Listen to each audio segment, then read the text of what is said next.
তোমরা কোন কিতাবে পাইছো মাজার ওয়ালাদের গরু চুরি করা ইবাদত? যারা টুপি পয়রা পাগড়ি পয়রা যারা একদম যায় মাজারগুলো ভাঙতেছে, আপনারা কি মনে করেন যে এরা কি ইসলামের বন্ধু না শত্রু? আরো জোরে বন্ধু না শত্রু?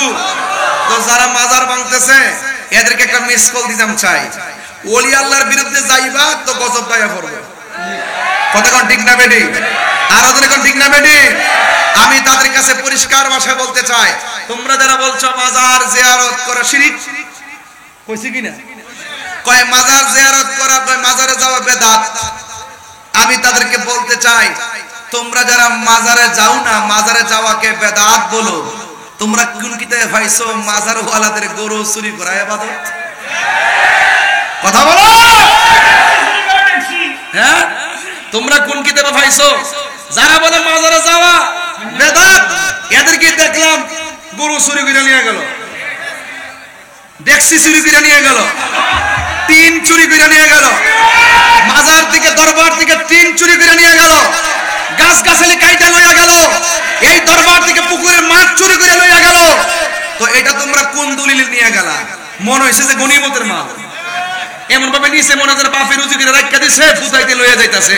এটা মনে একটা অধিকার বলে নিমক খাওয়ার গোষ্ঠী। কথা বলেন ঠিক কি না? বলেন এগুলো বরদাস্ত করা হবে না। পরিষ্কার কথা বলতে চাই, সুন্নি জামাত যতই ভাবেন দুর্বল, দুর্বল না, শুধুমাত্র হালকা মিসকল দেওয়ার পরে সব পলাই গেছে। ওলি আল্লাহর মাজারকে সুরক্ষা দেওয়ার জন্য মুহসিন আলীর পাগল আছে না নাই? আর বড় করে আছে না নাই? আমার শরমতুল্লাহ মাজার সুরক্ষা দেওয়ার লোক আছে না নাই? এই জন্য যারা এরকম অত্যাচার করতেছে, অত্যাচারীদের গজব আসতেছে, কেবল শুরু হইছে।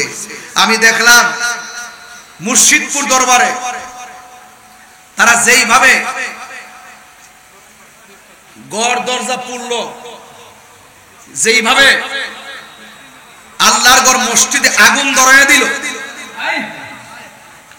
এরপরে মাজার থেকে যেভাবে গরু মহিষ ছাগল দুম্বা সব নেওয়া শুরু করলো, আমার মনে হয় এই বাংলাদেশের ইতিহাসে একটা কালো অধ্যায় রচনা করছে এই চুরির গোষ্ঠী, ডাকাতের গোষ্ঠী।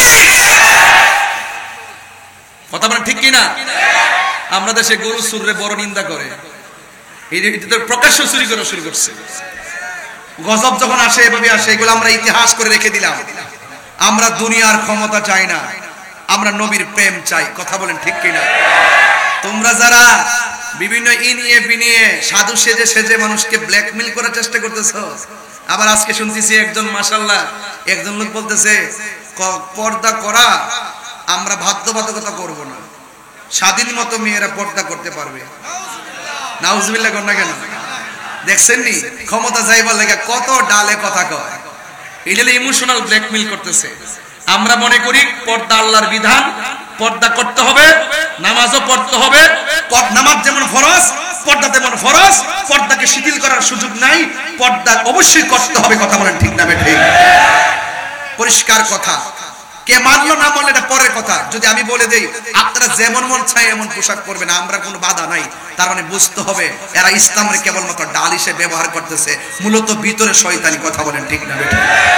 এখন উচিত কথা বললেই তো ট্যাগ লাগাই দিবেন। আমরা উচিত কথা বললেই ট্যাগ লাগাই দিয়া তাহিরির তেমনি ফেসবুকে বহুত কথা লেখেন। তাহিরিরা কোন দলের দালালি করে না, তাহিরে আহলুস সুন্নাত ওয়াল জামাতের নির্ভীক খাদেম। আমরা মদিনাওয়ালার প্রেমের দালালি করি। কথা বলেন ঠিক না ঠিক? দেখছো না আমরা এই বাংলাদেশের ক্রাইসিস মুভমেন্টে আমরা নিজেরা ওই চেয়ারের গদির জন্য কৌশল করি না। আমরা মনে করি আমাদের সুন্নিয়তটা হইলো আমাদের বড় সম্পদ।